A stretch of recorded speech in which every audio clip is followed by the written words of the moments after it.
ओम नमः शिवाय। ମୁଁ ଜ୍ୟୋତିର୍ବିଦ ରୁଦ୍ରପ୍ରସନ୍ନ ମହାପାତ୍ର ଭୁବନେଶ୍ୱର ଓଡ଼ିଶାରୁ କହୁଛି। ମୋ ବିଷୟରେ ଅଧିକ ଜାଣିବା ପାଇଁ ହେଲେ ମୋର ୱେବସାଇଟ୍ rudraksjyotish.in କୁ ଭିଜିଟ୍ କରିପାରନ୍ତି। ଆଜି ଗୋଟେ ଭାରି ଇନଫର୍ମେଟିଭ୍ ଟପିକ୍ ଉପରେ ମୁଁ କହିବି। ସେଟା ହେଲା ମେଡ଼ିକାଲ ଆଷ୍ଟ୍ରୋଲୋଜି ବା ଚିକିତ୍ସା ଜ୍ୟୋତିଷ। କିଛି ଲୋକ ଏ ବିଷୟରେ ଜାଣିଥିବେ, କିଛି ଲୋକ ଏଟା ଜାଣିନଥିବେ। ଜ୍ୟୋତିଷ ଶାସ୍ତ୍ରରେ ଶ୍ରୀ ସର୍ବାର୍ଥ ଚିନ୍ତାମଣି ବୋଲି ଗୋଟେ ବହି ଅଛି। ତାକୁ ଓଡ଼ିଆରେ ଯଦିଓ ଟ୍ରାନ୍ସଲେସନ୍ ହେଇନି, ଇଂଲିଶରେ ସୂର୍ଯ୍ୟନାରାୟଣ ରାଓ, ପ୍ରଫେସର ସୂର୍ଯ୍ୟନାରାୟଣ ରାଓ ଟ୍ରାନ୍ସଲେଟ୍ କରିଛନ୍ତି। ଆପଣମାନେ ଦେଖିପାରନ୍ତି। ସେଇଠି ପ୍ରଥମ ଥର ପାଇଁ ଗ୍ରହମାନଙ୍କର ସ୍ଥିତି ଏବଂ ବଳ ଦେଖିକି ଗୋଟେ ଲୋକର ହେଲ୍ଥ କଣ୍ଡିସନ୍ କ'ଣ ହେବ ସେଇଟା କହିବା। ଏ ବିଷୟରେ କହିବାର କାରଣ ହେଲା ଏଇଆ, କାରଣ ଦୁଇଟା ଫିଲ୍ଡରେ ମୋର ଟିକେ ରିସର୍ଚ୍ଚ ମାନେ ସେଇଆ, ପଢ଼ିବା, ଲେଖିବା, କହିବା ଏବଂ ପବ୍ଲିଶ କରିବା। ଖାଲି ଘରେ ବସି ପଢ଼ି ପକେଇଲେ ରିସର୍ଚ୍ଚ ହେଲାନି ଏବଂ ତାକୁ ଆପ୍ଲାଏ ବି କରିବା। ତ ରୁଦ୍ରାକ୍ଷ ଉପରେ ଗୋଟେ, ଆଉ ଗୋଟେ ହେଲା ମେଡ଼ିକାଲ ଆଷ୍ଟ୍ରୋଲୋଜି। ଏ ଦୁଇଟା ଉପରେ ମୁଁ ରିସର୍ଚ୍ଚ କରିଛି, ପ୍ରେଜେଣ୍ଟ ବି କରିଛି, ଲେଖିଛି ବି। ଯେମିତିକି ଯେଉଁମାନଙ୍କର ଆଜ୍ମା ଅଛି ସେମାନଙ୍କୁ କୋଭିଡ଼ ହେବ କି, ଆ ବିଷୟରେ ମୁଁ ଲେଖିଛି।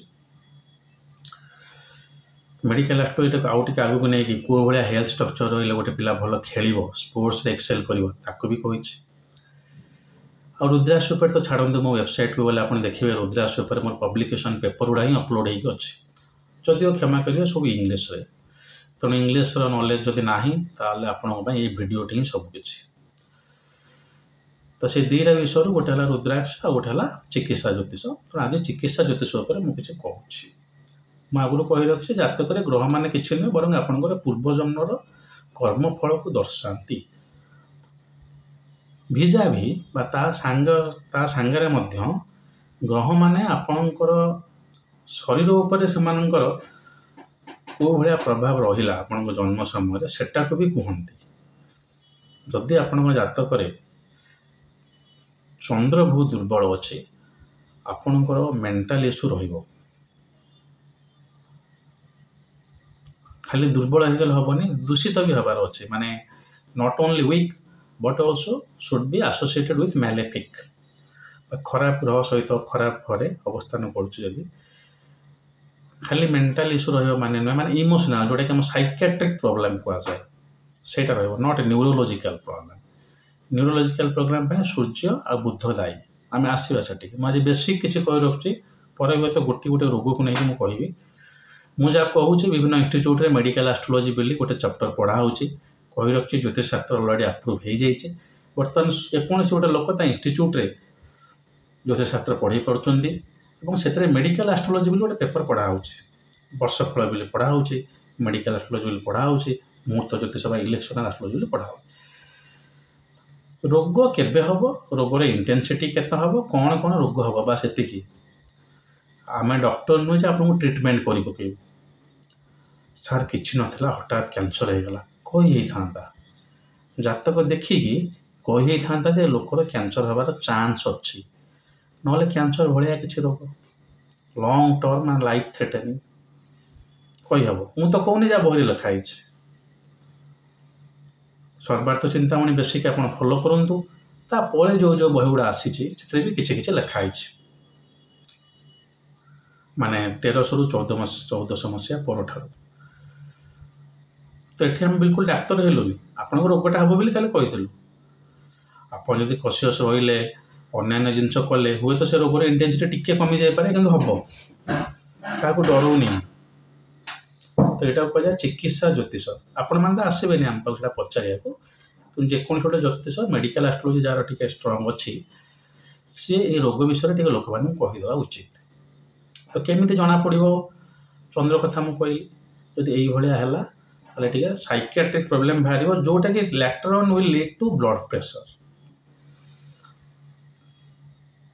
ଯଦି ଚନ୍ଦ୍ର ବେସିକାଲି ଚର ରାଶି ଗୁଡ଼ାକରେ ଅଛି, ଚର ମାନେ କ'ଣ? ମେଷ, କର୍କଟ, ତୁଳା ଆଉ ମକର, ଆପଣଙ୍କର ବିପି ହେଇଯିବ। ଚନ୍ଦ୍ର ଯଦି ସ୍ଥିର ରାଶିରେ ଅଛି ତାହେଲେ ବିପି ନ ହେଇପାରେ। ଯଦି ଆଫ୍ଲିକ୍ଟେଡ୍ ଅଛି ବା ତାକୁ ଓଡ଼ିଆରେ ଦୂଷିତ କୁହନ୍ତୁ ବା କ'ଣ ଏକ୍ଜାକ୍ଟ ଟର୍ମ ମୁଁ ଜାଣିନି, ବଟ୍ ସେଟା ଟିକେ ଖରାପ ସ୍ଥିତିରେ ଅଛି ସାଧାରଣ ଓଡ଼ିଆରେ, ତ ଆପଣଙ୍କର ସାଇକିଆଟ୍ରିକ୍ ପ୍ରୋବ୍ଲେମ୍ ବାହାରିପାରେ। କେବେ ବାହାରିବ? କ'ଣ ସବୁବେଳେ? ନା। ଯଦି ଯେମିତି ଲଗ୍ନରେ ରହିଲା କି ଅନ୍ୟ ଜାଗାରେ ଟିକେ ଟିକେ ହେଇପାରେ, ଯଦି ଲଗ୍ନ ରାଶି ସମାନ ଥିଲେ ବି, ଚନ୍ଦ୍ର ଦୂଷିତ ଅଛି, କୃଷ୍ଣପକ୍ଷ ଚନ୍ଦ୍ର ଅଛି, ସେଠି ମାଲେଫିକ୍ ସାଙ୍ଗରେ ବସିଛି, ଶତ୍ରୁ ଗ୍ରହର ନକ୍ଷତ୍ର ସାଙ୍ଗରେ ବସିଛି, କିଛି ଖରାପ ଗ୍ରହ ତାକୁ ଦୃଷ୍ଟି ଦେଉଛନ୍ତି, ଏସ୍ପେସିଆଲି ଶନି ଯଦି ଚନ୍ଦ୍ରକୁ ଦୃଷ୍ଟି ଦେଉଛି, ସେ ଲୋକର ମାନସିକ ସ୍ଥିତି ଏପଟ ସେପଟ ରହିବ। ଏଟା ପୁନର୍ଭୂ ଯୋଗ ବୋଲି କୁହାହେଉଛି ଆଜିକା ଡେଟ୍ରେ, କିନ୍ତୁ କ୍ଲାସିକ୍ସରେ ଏତେ ମେନସନ୍ ନାହିଁ ତାର। ମେଲାନକୋଲି ମାନେ କ'ଣ? ଏକାଠିଆ ରହିବା, ସବୁବେଳେ ଗୋଟେ ନିଜର ଏକାଠିଆନେସଟାକୁ ଆପଣ ଏନ୍ଜୟ କରିବେ। ଆଲୁଫନେସ୍। ନଷ୍ଟାଲଜିଆ ମାନେ କ'ଣ? ପୂର୍ବ ଜିନିଷ ଭାବିକି ଭାରି ଇଣ୍ଟରେଷ୍ଟେଡ୍ ହେବେ। ତ ଶନି ଚନ୍ଦ୍ରରେ ଦୁଇଟା ଯାକ, ମେଲାନକୋଲିକ୍, ନଷ୍ଟାଲଜିକ୍। ଯଦି ଶନି ନ ଦେଖୁଛନ୍ତି ତାହେଲେ ଆପଣ ମେଲାନକୋଲିକ୍ ହେବେନି, ନଷ୍ଟାଲଜିକ୍ ହେବେନି, ଖାଲି ମେଲାନକୋଲିକ୍ ହେଇଯିବେ।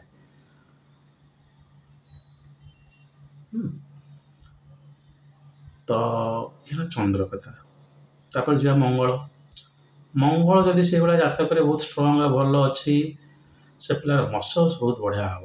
ଆପଣ ବଡି ବିଲ୍ଡର ମାନଙ୍କୁ ଦେଖନ୍ତୁ, ଯେଉଁମାନେ ଭଲ ବଡି ବିଲ୍ଡ କରୁଛନ୍ତି, ସେମାନଙ୍କ ଜାତକରେ ମଙ୍ଗଳ ଭଲ ଥିବ। ଭଲ ମାନେ ଖାଲି ଉଚ୍ଚ ନୁହେଁ, ଉଚ୍ଚଟା ଖାଲି ଗୋଟେ ଭଲର ବିଲକୁଲ ସଂଜ୍ଞା ନୁହେଁ।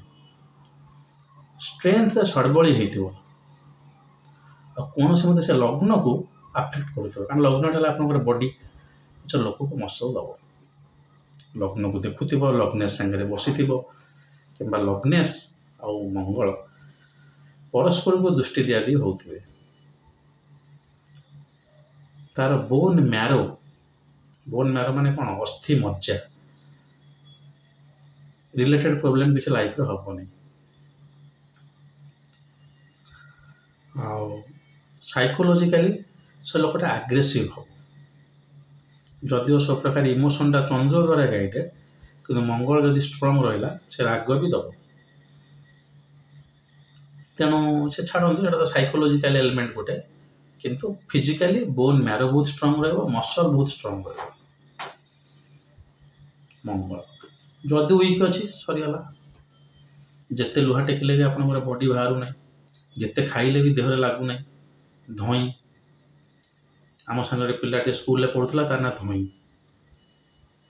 ଟୋଟାଲ ସରିଗଲା ତାର ସ୍କୁଲ କାଳ, କିନ୍ତୁ ତାର ଧଇଁ ତାକୁ କାହିଁ ଡାକୁଛନ୍ତି? ପୁରା ଆଜ୍ଞା ପତଳା ପିଲାଟିଏ, ଟୋଟାଲ ସରିଗଲା। 15-20 ବର୍ଷ ହେଇଗଲା ବୋଧେ, ତାର ହେଲ୍ଥ ଲାଗିନଥିଲା। ତାପରେ ତ ତାର ମୋର ଦେଖା ସାକ୍ଷାତ ହେଇନାହିଁ। ଯାହା ହଉ, ଆପଣମାନଙ୍କ ମାଧ୍ୟମରେ କିଛି ମୋର ପୂର୍ବ ଘଟଣା ମନେ ପଡ଼ୁଛି, ଭାରି ଖୁସି ଲାଗୁଛି। କାହିଁକି? ମଙ୍ଗଳ ୱିକ୍। ସାଇମଲ୍ଟେନିୟସଲି ଶନି ଯଦି ବହୁତ ଷ୍ଟ୍ରଙ୍ଗ ଥିବ, ଯେବେ ଆପଣ ପତଳା କରେଇଦେବ। ମଙ୍ଗଳ ମସଲ, ଶନି ପତଳା, ସେଇଥିଲାଗି ଦୁଇଟା ଯାକ ଗ୍ରହ ପରସ୍ପର ସହିତ ଶତ୍ରୁ। ଦେଖନ୍ତୁ ତାଙ୍କ ସିଗ୍ନିଫିକେସନ ବି କେମିତି ଅଲଗା ଅଲଗା ହେଉଛି। ହଉ, ତାପରେ ଯିବା ବୁଧକୁ। ବହୁତ ବେଶୀ କହୁଛି ଆଜ୍ଞା, ଆପଣ ଖାଲି ଏମିତି ଭାବି ଦେଇକି ଜାତକରୁ ଦେଖିଦେବେ ନାହିଁ। ଜାତକରେ ଏଇ ଗ୍ରହ ପ୍ରଥମେ ଦେଖିବେ କେତେ ବଳାବଳ ଅଛି, ସେହି ଗ୍ରହ କାଳପୁରୁଷ କୁଣ୍ଡଳୀରେ କାହାର ଅଧିପତିତ୍ୱ ରଖୁଛି, ସେହି ଗ୍ରହ ଦେକ୍ଷଣ ଭିତରେ ଆପଣଙ୍କର ଯେଉଁ ଏରିଆ ହେଲା କେଉଁଠି ଆସୁଛି, ସେହି ଗ୍ରହର କୌଣସି ମତେ ସେ ଆଫ୍ଲିକ୍ଟେଡ୍ ନୁହେଁ ତ, ସେହି ଗ୍ରହ ଆପଣଙ୍କର ଲଗ୍ନ ସହିତ ଆସୋସିଏସନ୍ ଅଛି କି, ସେହି ଗ୍ରହ ନବାଂଶରେ ଆଫ୍ଲିକ୍ଟେଡ୍ ନୁହେଁ ତ, ଏସବୁ ଜିନିଷ ଦେଖିପାରିଲା ପରେ ମୁଁ ଯେଉଁ ଜିନିଷ କହୁଛି କରିବେ। ମଙ୍ଗଳ ଷ୍ଟ୍ରଙ୍ଗ ହେଇଗଲା ମାନେ ସେ ଲୋକ ବଡି ବିଲ୍ଡର ହେଇଯିବ। ଭୁଲ। କେବେ ନିଜେ ନିଜର ଜ୍ୟୋତିଷ ହେବେ ନାହିଁ। ଆମ ଭଳିଆ ମୂର୍ଖ ଜ୍ୟୋତିଷଙ୍କୁ ଶୁଣିକି ଜ୍ୟୋତିଷ ହେବାକୁ ହେଲେ ପ୍ରଥମ ଜିନିଷ ମନେ ରଖିଥାନ୍ତୁ, ଫୁଲ୍ ଟାଇମ୍ ହେଲେ ହିଁ କିଛି ହେଇପାରିବ। ସାର୍ ଅଫିସର ଅଛନ୍ତି, କିନ୍ତୁ ସାଇଡ୍ ବାଇ ସାଇଡ୍ ରାତିରେ ଟିକେ ଜ୍ୟୋତିଷ କରୁଛନ୍ତି, କରନ୍ତୁ, କିନ୍ତୁ 5-7 ବର୍ଷ ପରେ ଏଇଆ ଏମ୍ କରନ୍ତୁ ଯେ ଫୁଲ୍ ଟାଇମ୍ ଜ୍ୟୋତିଷ ହେବେ। ନହେଲେ ତାଙ୍କ ଗ୍ରେସ୍ଟା ଆସିବନି। 24 ଘଣ୍ଟା ଗୋଟେ ଜିନିଷ ଯଦି ଆପଣ ଇନଭଲ୍ଭ ନ ହେବେ, ଏଇଟା ଏତେ ଶସ୍ତା ଜିନିଷ ହେଇନି ଯେ ପାର୍ଟ ଟାଇମ୍ ଆପଣ କରିପକାଇବେ। ଫୁଲ୍ ଟାଇମ୍ ଜ୍ୟୋତିଷ ହେବାକୁ ପଡ଼ିବ। ନହେଲେ ସେଇ ପାର୍ଟ ଟାଇମ୍ କଲେ ସେଇ 3ଟା ଉପଚାର 2ଟା ଆଖି, ଆଉ ତୃତୀୟ ଆଖି ଆସିବନି ଆଉ। ହଉ, ବୁଧକୁ ଯିବା। ବୁଧ ହେଲା ବୁଦ୍ଧି, peripheral nervous system. Peripheral nervous system କ'ଣ? ଆପଣଙ୍କର ଫେସିଆଲ ପାରାଲିସିସ୍ ହେଲା, ହାତରେ କୁଇଭରିଂ ହେଲା, ମସଲ ୱିକ୍ ହେଇଗଲା, हठात आपण देखिले जे आपणकर माने माने देखो मोर भी हाथ केमती हो जाऊँगी ज्योतिष शास्त्र जो मैंने बेसी पशिले से नर्भस प्रोब्लेम बाहर तो ये है बुद्धर काम पेरिफेरियल पैरालिसिस पर्यंत कथा जीवनी जोटा सेंट्रल नर्भस सिस्टम बा सुषुम्ना कांड सहित जोटा जड़ित स्पाइनल कोर्ड टाक सेटा कहते बोध ओडिया जोटा कि आपंकर मेरुदंड भितर अच्छी मेरुदंड कहले आपंकर जो वर्टेब्रल कलम जोटा कि एक्चुअली गोटे हाड़ नुहे हाड़ मानकर समष्टि सेटा आफेक्टेड है आप पैरालिसिस होटा सूर्य पेरिफेरियल नर्भस सिस्टम है बुद्धर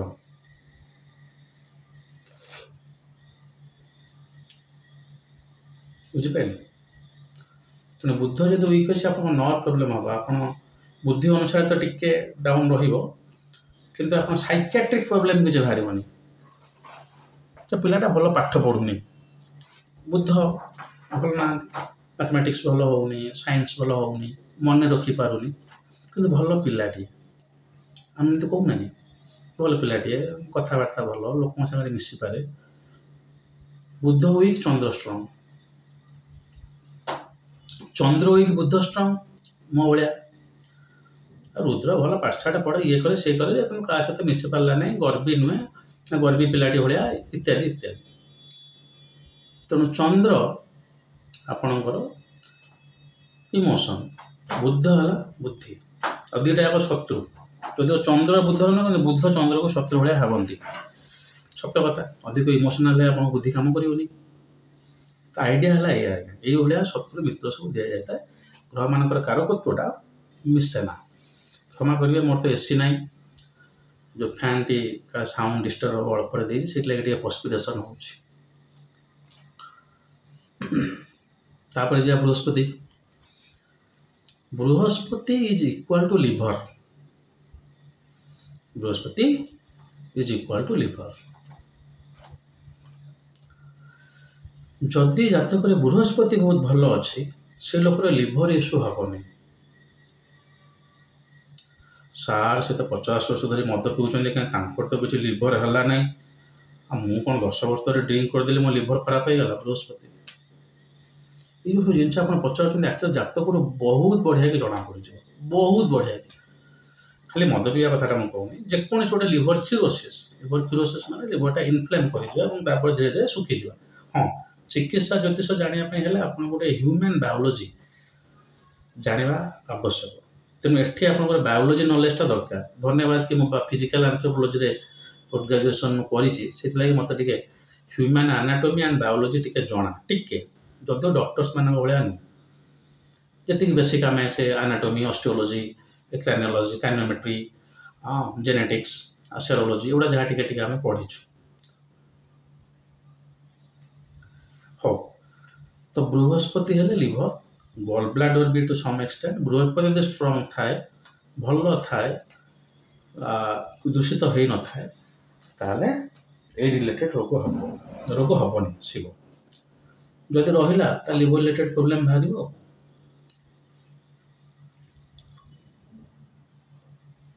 केते बड़े जिनस गुड़ा हम दशा समय हाँ कौन सी गोटे रोग हाँपाई हेले अच्छा ये तो है शरीर कथा कह जाए डिसइज अर्थात आपणकर डिजीज इज नथिंग बट डिसइज कौन डिसीज आपणकर शरीर सुस्थ अच्छी से सुस्थ जब एपट सेपट इम्बालांस है सेटा आम डिजीज बोली कहलु तो सुस्थ रहा गोटे जिनस रोगीण हवा आ गोटे जिनस रोग विहीन आपड़ होगले सेटा सुस्थ बोली कहला कि आजिका डेट्रे कौन कहुच्छी ना आहरी आपणकर फिजिकल फिटनेस रही अच्छी जोटा कि आम मोटर फिटनेस बोली कहुए नॉट हेल्थ रिलेटेड फिटनेस तेणु फिटनेसटा इनश्योर करूनी हेल्थ जोटा कि मो मतरे मेडिकल स्पोर्ट्स एस्ट्रोलॉजी आड़ को पलैब जिनसा किंतु रोगटा हम कि ना कहीपर जिते गोटे रोग कथा आप देखिए सब दीटा घर अधिपति काम करती कौन षष्ठ घर अधिपति आ अष्टम घर अधिपति षष्ठ घर से रोगटा हम कमिज अष्टम घर से रोगटा बहुत दिन लगे कमी पारे ना भी साइड सिम्पटम्स रही जाए पारे डिपेंड करे से अधिपति केमती अच्छी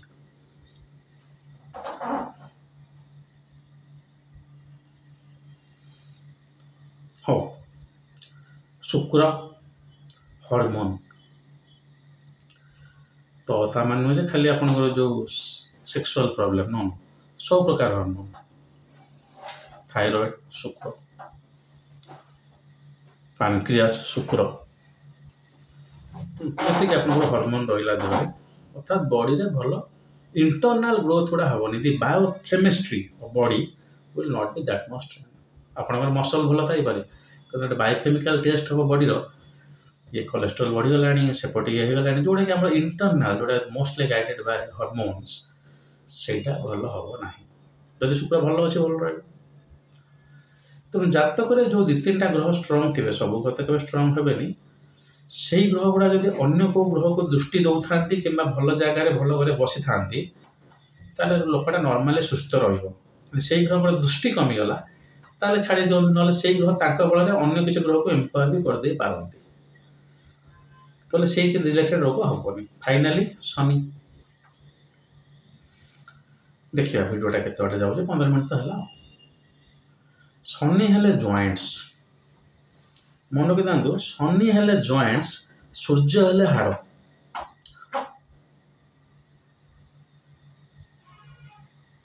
जॉइंट्स ओडिया कौन खंजा ना कौन जहाँ भी हो जो गुड़ा आप जॉइंट्स रोचे बॉडी से जॉइंट्स गुड़ा है शनि सूर्य आउ शनि परस्पर शत्रु ज्योतिष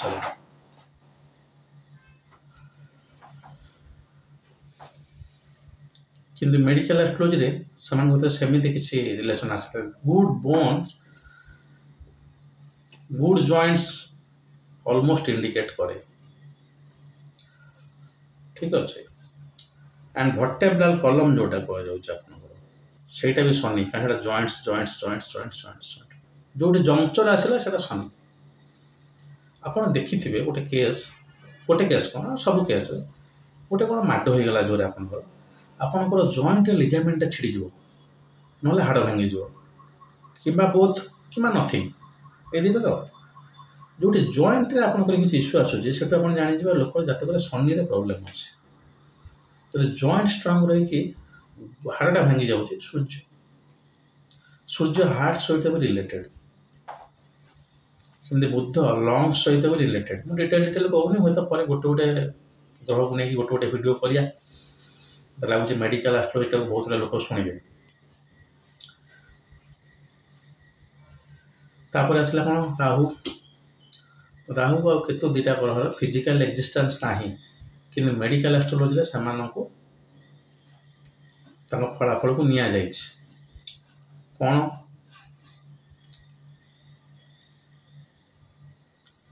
ना राहु तुम गोटे सिग्निफिकेशन देखा कौन कहते संस्कृत श्लोकटा राहु बाहु बलम ददाति तो Rahu gives you the internal physical strength माने आपण देहरे शक्ति अच्छी जो इंटरनल शक्तिटा हाथ में बड़े बड़े हाथ होती सीना कि आप जिन टेकिया साहस होनी तो से स्ट्रेंथटा राहु दिए किंतु राहुर प्राइमरी कारक है रोग जो रोग आपणकर भाइरस कारक है राहु केतु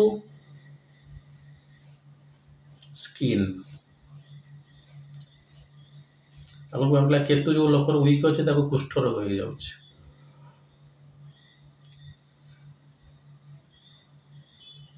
कौन मन पड़ूनी से राजस्थान भल एस्ट्रोलॉजर गोटे मोर गोटे रूम में थे थिलु हाँ शिव अर्जुन ना है शिव अर्जुन यंग पिलाटे शिव अर्जुन से गुरुकुल पिला सी मो सागर थे शिव अर्जुन आप वेबसाइट को जान देख पारते चमत्कार हिंदी एक बार से हुए तो देखला हाँ ओडिशा रुद्र महापात्र आसुँच पढ़ी से जाने शुणी मोर गोटे रूम में रही से राति सारा मतलब शुई भी दौन सी जिन गोटे भल श्लोक कहला जे केतु को गणेश सहित ये आसोसीएट कराई कारण केतु को गणेश को कह जाए जे कुष्ठ रोग को चम देवा लोक है गणेश से श्लोकटा मोर मन पड़ूनी श्लोक नुहे स्तोत्र कि भजन गोटे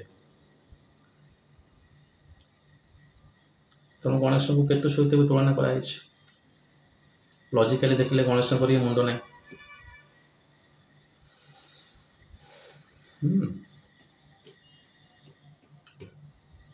କେତୁ ଯଦି ଜାତକରେ ଭଲ ଅଛି, କୁହାଯାଏ କୁଜବତ୍ କେତୁ, ଅର୍ଥାତ୍ ମଙ୍ଗଳ ଭଳିଆ କେତୁ। ମଙ୍ଗଳ ଯଦି କେତୁ ସାଙ୍ଗରେ ଅଛି ଆଉ ତାହେଲେ କେତୁର ଭଲ ଷ୍ଟ୍ରେନ୍ଥ ଅଛି, ଆପଣଙ୍କୁ ସ୍କିନ୍ ଡିଜିଜ୍ ହେବନି। ସ୍କିନ୍ରେ ଗ୍ଲୋ ଆଣିବା ବୁଧର କାରକତ୍ୱ। ଦେଖନ୍ତୁ ଟିକେ ଟିକେ ସ୍ଲାଇଟ୍ ଡିଫରେନ୍ସ ହେଇଗଲା। ଆପଣ କହିବେ ସାର୍ ମୁଁ କସ୍ମେଟିକ୍ ଫିଲ୍ଡରେ ସ୍କିନ୍ରେ ଗ୍ଲୋ ଆସୁନି, କେତୁ ଭଲ ନାହିଁ। ନ, ଦ୍ୟାଟ୍ ଇଜ୍ ବୁଧ। ତ ସ୍କିନ୍ ଇଜ୍ ବୁଧ ଜଷ୍ଟ ତାର ଆସ୍ଥେଟିକ୍ ସେନ୍ସରେ, କିନ୍ତୁ ଡିଜିଜ୍ ସେନ୍ସରେ it is Ketu. Like Rahu, Ketu also gives you internal strength, but internal strength of the body.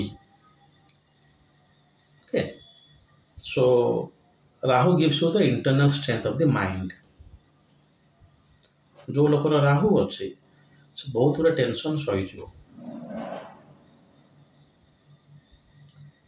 ताकू छाड़देले फिजिकल एनोमाली गुड़ा बेसी जो रोचे राहु और केतु एते नुहे। ग्रह गुड़ा तुम सब कहीगली आ कौन।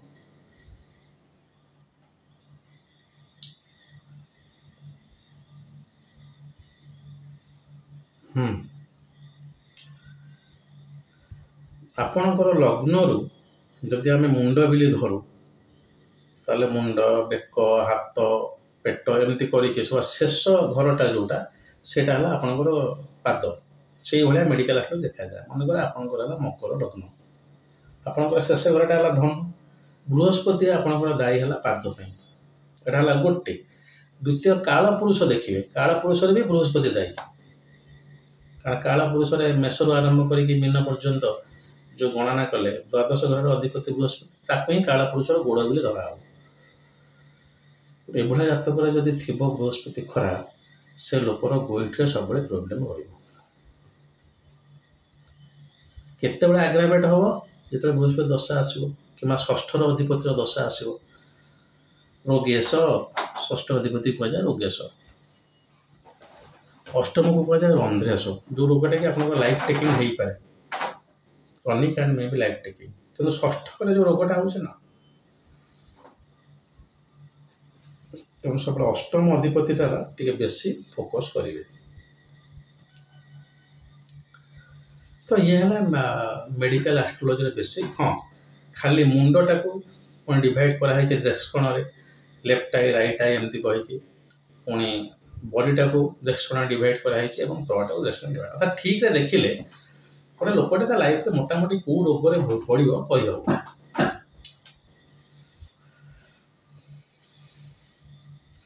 और से रोग तादर केते इंटेंसिटी से भोग, से रोगटा लाइफ टेकिंग हेनी, तो से रोगटा चलो तो कहीहब।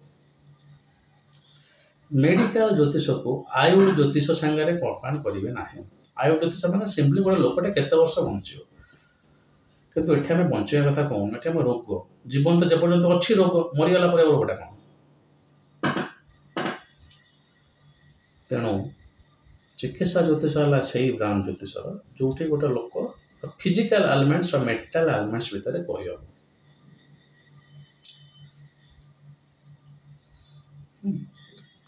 तो सब ग्रहर कारकत्व बोध कारकत्व कौन कौन से करती तो कवर कली। धीरे धीरे गोटे गोटे ग्रह पर मोर डिटेल जदि हम कहि, जो मैंने मेडिकल एस्ट्रोलॉजी जदि अधिक जाना चाहती तो जिते डिटेल कहवा कहीहब। तेणु ग्रहर बल अर्थात मुझे षडबल बोली कहूँ, कौन से प्रकार उच्च नीच मित्र घर को मुझे कहूनी, षडबल ही गोटे बलर बलाबल जना पड़े। हाँ, मु कथा भी कही रखुच्छे ये गोटे डाक्तरी विद्या नुहे जे आम आप रोग भल करदेव, किंतु एति कहीदे पारू जे यही समय आपको यही रोगटा हबार चांस अच्छे। से लगे मुझे सब सब गोटे ज्योतिष पाक जातु, आपन को मोटे रोग कहली सेटा यदि नहला आप मो पाक आसवे ना, कहे सारे हेलानी बोली और जोटा उचित। हाँ, ଏଠି ଜେମଷ୍ଟୋନ୍ ରୋଲ୍ ବି ଟିକେ ରହିଛି। ଯଦି ଗୋଟେ ଗ୍ରହର ସର୍ବଳ ଦୁର୍ବଳ ଅଛି ଏବଂ ସେ ଭଲ ଜାଗାରେ ବସିଲେ ସୁଦ୍ଧା ଷଷ୍ଠେଶ କିମ୍ବା ରନ୍ଧ୍ରେଶ ତାକୁ ଦୃଷ୍ଟି ଦେଉଛନ୍ତି, ସେ ଜାଗାରେ ଆପଣ ଯଦି ସେ ଘର ରତ୍ନ ପିନ୍ଧନ୍ତି ତାହେଲେ ଆପଣଙ୍କର ସେଇ ଶାରୀରିକ ଫିଲ୍ଡଟା ଟିକେ ଇମ୍ପ୍ରୁଭ୍ ହେବ। ବୁଝିଗଲା ମୁଁ ଯାହା କହୁଛି? ଗ୍ରହ ଖରାପ ଘରେ ନାହିଁ। ଗ୍ରହ ଖରାପ ଘରେ ମାନେ 6 ଘରେ 8 ଘରେ 12 ଘରେ 6 8 12 ଦୁସ୍ଥାନ ବୋଲି କୁହାଯାଏ। ଏ ଜାଗାରେ ଯଦି ଗ୍ରହ ବସିଛି ସେ ଘର ରତ୍ନ ଆପଣ ପିନ୍ଧିପାରିବେ ନାହିଁ। ଯଦିଓ ରତ୍ନକୁ ନେଇକି ମୁଁ କହିଛି ମୋଟେ ଗୋଟିଏ କି 2ଟି ଶ୍ଲୋକ ଲେଖା ହେଇଛି ଟୋଟାଲ କ୍ଲାସ୍ 6ରେ। ରତ୍ନ ଯୋଉଠି ରହିଲେ ବି ଶୁଭ। ପଙ୍ଗା ପଣ୍ଡିତ ଆଜ୍ଞା ମୂର୍ଖ ଜ୍ୟୋତିଷ। ଦ୍ୱାଦଶ ଘରେ ଯେଉଁ ଗ୍ରହ ବସିଛି ତା ରତ୍ନ ଯଦି ଆପଣ ଦେବେ ତା ଦଶା ସମୟରେ ସେ ଆପଣଙ୍କୁ ହସ୍ପିଟାଲ ନେବାଟା ଥୟ ଆଜ୍ଞା। ଷଷ୍ଠ ଘରେ ଯେଉଁ ବସିଛି ମାନେ ତା ରତ୍ନ ପିନ୍ଧିବେ କୋର୍ଟ କଚେରୀ ସାଙ୍ଗେ ସାଙ୍ଗେ ତେଣୁ ଦିଆଯାଏନି।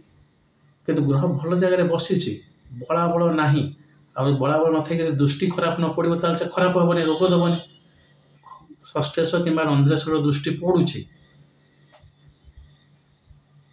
ସେ ଜାଗାରେ ଆପଣ ସେ ଗ୍ରହ ରତ୍ନ ଯଦି ଧାରଣ କରୁଛନ୍ତି ତାହେଲେ ରେସ୍ପେକ୍ଟିଭ୍ ଡିଜିଜ୍ର ଚାନ୍ସଟା ଟିକେ କମିଯିବ। ଆଉ ଏଇଟା ବି ଆମେ ଦେଖିଛୁ।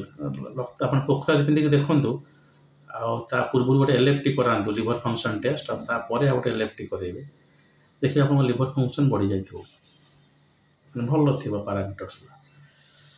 କ୍ରିଷ୍ଟାଲ ଥେରାପି ଏଟା ସେଇଭଳିଆ କାମ ଦେବ। ଜେମଷ୍ଟୋନ୍ କ୍ରିଷ୍ଟାଲ ଥେରାପି ଗୋଟେ ମୁଁ ଆଗରୁ କହି ରଖିଛି ଯେ ପଥରଟା ଆପଣଙ୍କର କ'ଣ ଭାଗ୍ୟ ବଦଳେଇ ଦେବ ସେ ତ ସବୁ ମୂର୍ଖାମି, କିନ୍ତୁ ଶରୀର ଉପରେ ଇମ୍ପାକ୍ଟ ରହିଛି। ଆପଣ ଯଦି ଗୋଟେ ରୁବି ପିନ୍ଧୁଛନ୍ତି ତାହେଲେ ଆପଣଙ୍କର ହାର୍ଟ ପ୍ରୋବ୍ଲେମଟା ଏତେ ଶୀଘ୍ର ହେବନି। ଭଲ କ୍ୱାଲିଟିର ରୁବି ମାଳା ବି ଯଦି ପକାଉଛନ୍ତି ହେବନି ଆଜ୍ଞା। ସେ ରତ୍ନର ସେତିକି ପ୍ରଭାବ ରହିଛି ଶରୀର ଉପରେ। ସେଇଥିଲାଗି ତ ଆପଣ ଦେଖିବେ ସାଧୁ ସନ୍ଥ କି ଅନ୍ୟମାନେ ବହୁତ ଗୁଡ଼ିଏ ମାଳ ପକାନ୍ତି, ବହୁତ ଗୁଡ଼ିଏ ହିଲିଂ ସେଇ ମାଧ୍ୟମରେ ହେଇଯାଏ। ଆପଣ କହିବେ ସାର୍ ମୋର 3ଟା ଓପନ୍ ହାର୍ଟ ସର୍ଜରୀ ହେଲାଣି, ମୁଁ ମେଡ଼ିସିନ୍ ଖାଇବିନି, ଖାଇବେ। ଦୁଃଖ ଲାଗୁଛି ଯେ ଏଠି ମିସ୍ଇଣ୍ଟରପ୍ରିଟ୍ କରିବା, ନେଗେଟିଭ୍ କଥା କହିବାକୁ 90ରୁ 99% ଲୋକ ବାହାରି ଆସିବେ। ସାର୍ ସେ ବାବା ଜ୍ୟୋତିଷ ସବୁ ଠକିକି ଖାଇଗଲେ ଆଉ। କିନ୍ତୁ ଗୋଟେ ଭଲ ଜ୍ୟୋତିଷ କିମ୍ବା ଗୋଟେ ଭଲ ଲୋକକୁ ଏଠି ପ୍ରେଜ୍ କରିବାଟା ବହୁତ କମ୍। ଏବେକା କଥା ତ କହୁନି, ମୁଁ ତ ଫାଇନାଲି ୟୁଟ୍ୟୁବରେ କିଛି କହୁଛି। ଯେତେବେଳେ ଆଗରୁ ମୁଁ ଗୋଟେ ଦିନ ନେଇକି ଗୋଟେ ଜାତକ ଦେଖେ, ଲୋକ ଆସନ୍ତି 2-3 ଘଣ୍ଟା ମୁଁ ଦେଖେ ଗୋଟେ ଜାତକ। ତା ମୋ ପାଖରୁ ଥରେ ଗଲା ପରେ ସେମାନେ ଆଉ ବିଲକୁଲ, ଯଦି ମୁଁ ନିଜକୁ ମାର୍କେଟିଂ କରୁନି, ମୁଁ କ'ଣ କହୁଛି ଶୁଣନ୍ତୁ, ସେ ଦେଖିକି କହିବ ନାଇଁ ସାର୍ ଆପଣ ତ ଏତେ ଭଲ ଜାଣିଛନ୍ତି, ପଢ଼ିପାରୁଛନ୍ତି, ଆପଣ ଟିକେ ଟିଭିରେ ବାହାରନ୍ତୁ। ମୁଁ କାହିଁକି? ଆପଣମାନେ ତ ଖରାପ ଜ୍ୟୋତିଷ କିଏ ଗୋଟେ ଖରାପ କି ଭଲ ମୁଁ ଜାଣିନାହିଁ, କିନ୍ତୁ ନେଗେଟିଭ୍ କହିବା ପାଇଁ ଲୋକ ଆଗ ବାହାରି ପଡ଼ିବେ ଏକାଥରେ। କିନ୍ତୁ ଯଦି ମୋତେ ପଜିଟିଭ୍ ଦେଖୁଛନ୍ତି ଆପଣ ମୋ ପାଇଁ ମାର୍କେଟିଂ କରୁନାହାନ୍ତି, ନିଜ ହାତରୁ ପଇସା ସମୟ ଦେଇ କରନ୍ତୁ ନା। ଜିନିଷଟା ସେ ଆଜ୍ଞା ଏଠି କଳି ଯୁଗରେ ଆପଣଙ୍କର ନେଗେଟିଭ୍ ଜିନିଷଟାକୁ ବରଂ ସେ 10% ଥାଉ, ଲୋକ ଆଗ ତାକୁ ଧରିବେ, ପଜିଟିଭଟାକୁ ନୁହେଁ। ହଉ ସେ ଯାହା ବି ହେଉନା କାହିଁକି, ସେଇ ଦୃଷ୍ଟିରୁ ମୁଁ କ୍ଲାରିଫାଇ କରୁଛି ଦିସ୍ ଇଜ୍ ମେଡ଼ିକାଲ ସାଇନ୍ସ, ସେଟା ନୁହେଁ। ଏ ମାଧ୍ୟମରେ ଆପଣଙ୍କର କି ରୋଗ ହେବ ସେଟା କହିହେବ। ରତ୍ନ ମାଧ୍ୟମରେ, ରତ୍ନମାଳୀ ମାଧ୍ୟମରେ ଟିକେ ଟିକେ ହୁଏତ ଉପଚାର ସେଟା ହେଇପାରେ, କିନ୍ତୁ ଆପଣଙ୍କୁ ସେ ରୋଗଟି ହେବ, ଆପଣ ସେଥିପାଇଁ ଟ୍ରିଟମେଣ୍ଟ କରିବେ, ଟିକେ କସିୟସ୍ ରହିବେ। କିଛି ଯେଉଁଟା ମୁଁ କୁହେ କର୍ମ ଆପଣ ବଦଳାଇଲେ ଆପଣଙ୍କର ସେ ଜିନିଷ ଟିକେ ଟିକେ ବଦଳାଇବ। ଆପଣ ଦେଖୁଛନ୍ତି ଆପଣଙ୍କର ଲିଭର ପ୍ରୋବ୍ଲେମ୍ ହେଉଛି ତ ଉପାସ କରିବେ, ଖାଇବେନି, ହଳଦୀ ଖାଇବାରେ ବଢ଼େଇବେ। ସେମିତି ଆପଣଙ୍କର ହାର୍ଟ ଇସ୍ୟୁ ବା ମୁନ୍ ଇସ୍ୟୁ ଯଦି ରହୁଛି ଆପଣ ଲୁଣ ଖାଇବାରେ କମେଇ ଦେବେ। ତାପରେ ଏମିତି ଧଳା ମୁଣ୍ଡରେ ତିଲକ ଲଗେଇବେ, କିମ୍ବା ଆପଣ ଶିବ ମନ୍ଦିର ଯାଇକି ପୂଜା କରିପାରିବେ। ତ ଏଗୁଡ଼ା ସବୁ ଗୋଟେ ପ୍ରକାର ହିଲିଂ ମଧ୍ୟ, କର୍ମ ମାଧ୍ୟମରେ ବି ଆପଣଙ୍କର କିଛି କିଛି ଉପଚାର ହେଉଛି। କିନ୍ତୁ ଯଦି ଅତ୍ୟଧିକ ଖରାପ ଥିବ ତାହେଲେ ସେଠି ମୁଁ ବି କ୍ଲିୟରଲି କହିଦିଏ ନାଇଁ ତାଙ୍କର ଆପଣ ବେଟର୍ ହେବ ଗୋଟେ କେଉଁ ସାଇକିଆଟ୍ରିଷ୍ଟକୁ ଦେଖାନ୍ତୁ ଏବଂ ମେଡ଼ିସିନ୍ ନିଅନ୍ତୁ। ତ ଗୋଟେ ଭଲ ଜିନିଷ ଆଜ୍ଞା। କେଉଁ ରୋଗ ଆପଣଙ୍କ ଉପରେ ହାବି ହେବ, କେଉଁ ରୋଗ ଆପଣଙ୍କର ସାମାନ୍ୟତମ ହେଇକି ରହିବ। ଗ୍ୟାସ୍ ହେଇକି ଲୋକଟା ମରିଗଲା ସିନା, କିନ୍ତୁ ତାର କେବେ ଅଲ୍ସର ହେଲା ନାହିଁ। ଗୋଟେ ଲୋକର ଗ୍ୟାସ୍ ବାହାରିଛି କି ନାହିଁ 2 ମାସରେ ଅଲ୍ସର। ଏସବୁ ଜିନିଷ ଜ୍ୟୋତିଷ ଶାସ୍ତ୍ରରେ ଠିକ୍ରେ କହିହେବ। ଯେଉଁମାନେ ମେଡ଼ିକାଲ ଆଷ୍ଟ୍ରୋଲୋଜି ଟିକେ ଡିପ୍ଲି ପ୍ରାକ୍ଟିସ୍ କରିବେ ସେମାନେ କହିପାରିବେ। ତ ଭଲ, ଆପଣ ଜାଣିଗଲେ ଏଇ ସମୟରେ ଏଇ ରୋଗ ହେବ, ପ୍ରିପେୟାର ହେଇକି ରହିବେ।